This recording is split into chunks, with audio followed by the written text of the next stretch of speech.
మీరు మీ జీవితంలో అనుకున్నది ఏది జరగట్లేదా? అయితే మీరు ఈ కథ ఖచ్చితంగా వినాల్సిందే.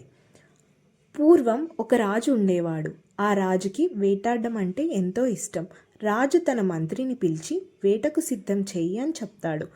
వేటకు సిద్ధం చేయగానే రాజు, మంత్రి, తన సైన్యం అంతా కలిసి అడవికి వేటకు వెళ్తారు. ఆ అడవిలో రాజు ఒక అందమైన జింకను చూస్తాడు.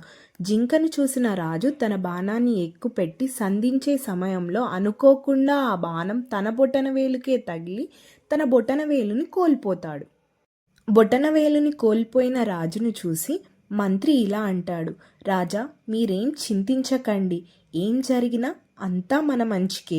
ఇది విన్న రాజుకు కోపం వచ్చి, నేను నా బొటనవేలు కోల్పోతే నువ్వు అంతా మన మంచికే అంటూ వెక్కిరిస్తావా అని మంత్రిని తీసుకువెళ్ళి జైల్లో బంధించమని తన సైన్యాధ్యక్షునికి చెప్తాడు. గాయపడిన రాజు విశ్రాంతి తీసుకొని తన మిగతా సైన్యంతో తన రాజ్యానికి బయలుదేరుతాడు.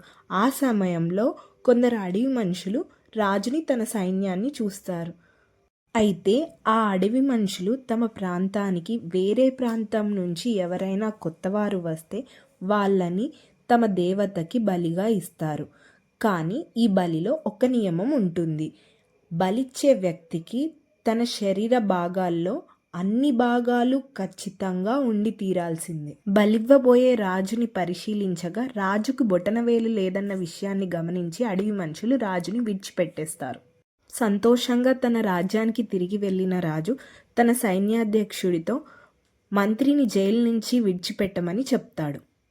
జైలు నుండి విడుదలైన మంత్రికి రాజు జరిగిందంతా చెప్పి, నిజమే, నువ్వు ఆ రోజు చెప్పినట్టు అంతా మన మంచికే, నా బొటనవేలు పోవడం వల్లే నాకు మంచి జరిగింది అంటాడు.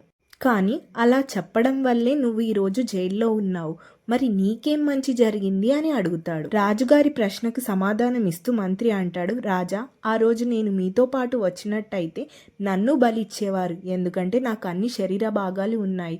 నేను ఆ రోజు మీతో లేకపోవడం వల్లే నేను ఈరోజు బతికున్నాను. మనం కూడా మన జీవితంలో మనం అనుకున్నది ఏది జరగకపోయినా జరిగింది ఏదైనా అంతా మన మంచికే అనుకోవాలి.